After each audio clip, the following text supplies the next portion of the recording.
인버스만 올인하신 분들께 좀 말씀을 드리겠습니다.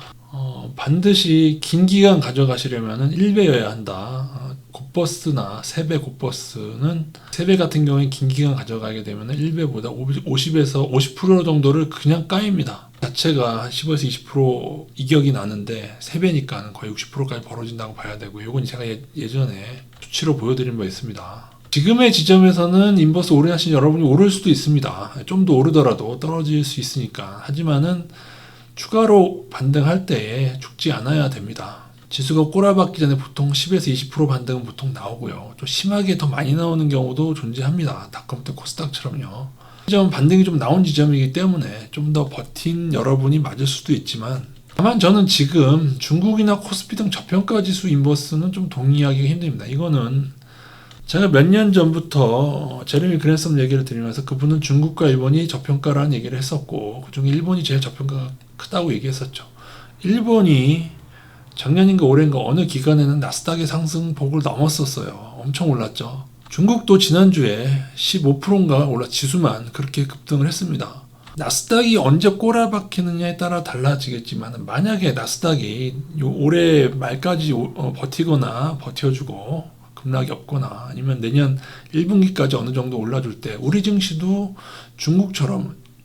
지난주 중국처럼 급반등하지 말라는 법이 있을까요? 그래서 저는 중국이나 코스피나 일본 올랐지만은 이전에 일본과 같은 레벨에서 동의하기 힘들다. 당연히 고평가 지수인 나스닥, 필반도체, 러셀, 코스닥 그 정도로 하셔야 됩니다. 당연히 고평가인 PER선 고평가인 지수에 인버스를 치셔야죠. 올인성 매매라도 레버리지를 쓴다면 반드시 어떤 기준이 있어야 됩니다. 레버리지가 클수록 작게 끊을 수 있어야 되고 중간에 죽지 않아야 되거든요. 늘 지수가 10에서 20% 더 오르더라도 버틸 수 있는가 질문하면서 가는 게 좋습니다. 근데 지금은 이미 한 전반적인 지수가 10% 올랐기 때문에 그런 의미에서 여러분이 버틸 수 있다면 1배라면은 그렇게 많이 죽지 않거든요. 그래서 그런 말씀을 드리는 거죠. 지금은 버티는 여러분이 오를 수도 있다 하지만 반드시 1배로 하시는 게 좋고, 그 다음에 고평가 지수의 인버스를 쳐라. 그리고 레버리지가 큰 선물 매매 하시는 분은 만약에 한번 올인성 베팅을 해서 땄다. 딴 돈을 또 올인하면 안 돼요. 그거 반복하면은 영에 수렴합니다. 땄을 때 한 두세 번에 나눠서 베팅을 나눠서 할 수 있어야 됩니다. 이해되세요? 딴 거를 또 넣고 이제 그러다 한번 반대로 걸리면은 망하면은 그거 이거 안 됩니다. 저는 필반도체, 나스닥, 코스닥도 버블이 크긴 한데 지금 제가 2차전지가 지금 반등하지 않습니다. 얘네가 버블이 아직도 큽니다만은 얘네가 반등하면 코스닥 지수는 오를 수가 있기 때문에 양극재 말씀드리는 겁니다. 양극재. 그 때문에 또 제가 좀 버블이 크지만은 오버슈팅도 염두에는 둬야 되는 레벨이긴 하죠. 하지만 2차전지도 늘 조금 오르다가 하락하긴 했습니다만, 저는 이게 어떻게 보면은 야구랑 같다고 생각을 합니다. 우리가 어떤 타자의 과거의 행적이나 능력이나 패턴을 분석하는 거 분명히 필요합니다.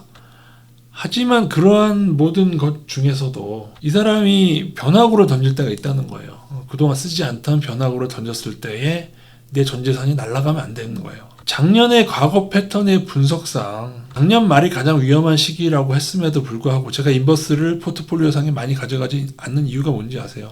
여러 가지 외국인이나 개인들의 베팅의 여건이 달랐다는 거예요. 변화구가 들어왔었다는 거예요. 그래서 제가 누누이 작년이나 재작년에도 인버스에 올인하지 말아라. 그 얘기를 사실은 지금도 드리고 싶지만, 그래도 지금의 서학개미가 지금 또 상방 베팅을 그래도 한 6개월 단위로 시작이 됐고 이런 지점이기 때문에 버티는 게 나을 수도 있지만은 제발 레버리지로 죽지 않으시기 바라겠습니다. 무슨 얘기냐면 여러분이 1000만원으로 3배 곱버스의 SOXS나 SQQQ에 베팅을 하지 마시고 어떻게 해서든지 2000만원을 꿔서 똑같은 거예요. 3000만원을 1배에 이거 3배 하지 마시고, 무슨 말인지 아세요? 이거는 이 3배짜리는 한 번만 하락시키잖아요. 한 번만 하락하면은 제자리로 안 돌아온다. 돈을 어떻게든 돈이 여유가 있는데 3배를 절대 이용하지 마세요, 여러분.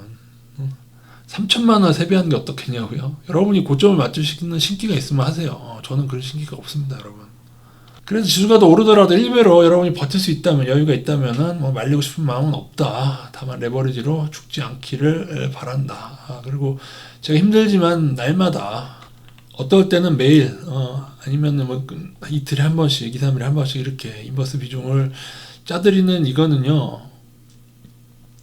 여러분, 인버스 비중 제가 이렇게 짜드린 이유는 사실은 여러분처럼 인버스에 레버리지로 올인해서 이미 죽어버리면 그럼 고점에서 인버스가 할 전이 없잖아요. 그러지 않기 위해서 제가 짜드리는 겁니다. 그래서 반등의 신호가 나면 인버스 줄여드리고 그렇게 하는 거니까요. 제가 작년에 우리나라 증시로 이득을 못 보고 계속 고퍼스만 얘기했다고 치세요. 만약 무조건 고퍼스 쳐야 된다.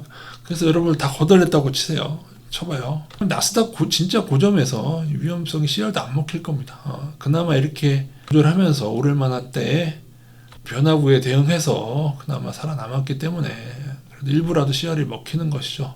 다만 뭐 유튜브 알고리즘상 일부 영상이 떡상해서 그 영상만 보신 분들은 어쩔 수 없지만 이렇게 간단합니다. 딴 거 없어요. 저는 국내 한국이나 중국 상품 저평가니까 투자하는 거고, 나스닥 인버스, 코스닥 인버스, 러셀 인버스 고평가니까 조절하면서 투자하는 거고, 고평가라도 2차 전지 반등이 나오게 되면은 코스닥도 더 오를 수 있는 뭐 그런 기전인 겁니다. 뭐 사실 제일 좋은 방법은 그동안 지수가 오를 때마다 모아가는 것. 이랬으면 죽지는 않죠. 그죠? 계속 오를 때마다 모아가다 보면은, 근데 지금은 버블의 정점이 어느 때 무너져도 이상하지 않기 때문에, 그래서 이제는 앞으로 외국인의 매도가 좀 시작이 됐거든요. 코스피에서요. 근데 그게 과거 2008년에 외국인 매도가 시작된다고 해서 바로 이렇게 꼬라박지 않았어요. 여기서도 매도가 하는 중에도 이렇게 왔다 갔다 하다가 떨어지는 거, 이제 거기에 대한 거 보여드릴 거. 외국인 매도가 되면 일으키면서 이렇게 떨어지다가 또 나중에 큰 반등 하다가 여기서 이렇게 이런 식으로 폭락을 했습니다. 닷컴때 코스닥은 여기서 이렇게 닷컴때 코스닥이요.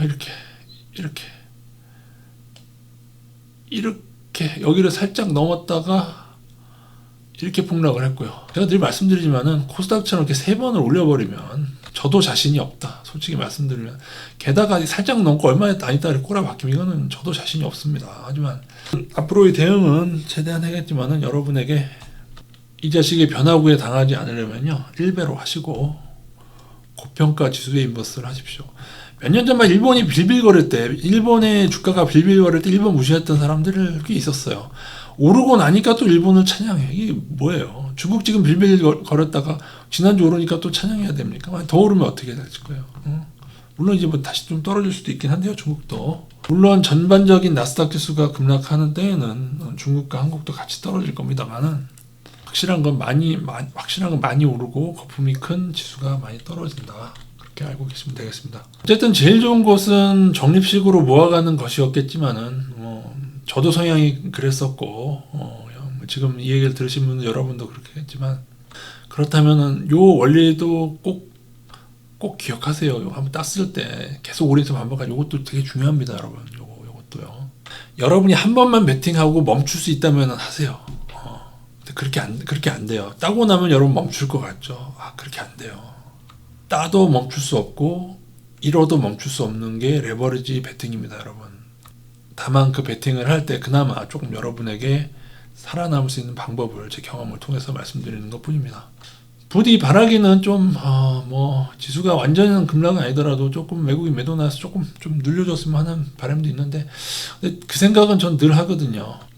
얼마나 헷갈리게 하고 버블이 붕괴될까. 뭐 나스닥, 뭐 테슬라 다시 오르고, 뭐 엔비디아 뭐 얼마나 더 오르고, 그래서 지수가 어떻게 되고 상관없어요. 얼마나 더 헷갈리게 하고 버블이 붕괴될까. 헷갈리게 하는 게 닷컴도 코스닥입니다. 많으면 많을수록 진짜 더 개차반이 나요, 여러분. 나스닥이요, 여러분. 나스닥 상방 하시는 분들, 나스닥, 엔비디아, 테슬라 투자하는 지금 서학개미들 다 물렸단 말이에요. 엔비디아, 테슬라. 여기서 이런 식으로 이때 새로운 기술 물렸듯이 왔다 갔다 이렇게 하다가 급등이 즐거웠던 것만큼 급락은 더 빛과 같이 떨어지게 됩니다. 그리고 수많은 사람들이 여기서 이만큼 벌어도요. 여기서 이제 추가 매수 하다가 나중에 다 망해서 이렇게 2,900의 지수가 2008년도에 245까지 마이너스 90%가 넘는 폭락을 했습니다. 결국엔 이때가 올 텐데 세배를 함으로 인해서 이거를 제대로 못 먹고 그러지 마시라는 의미에서 말씀드렸습니다.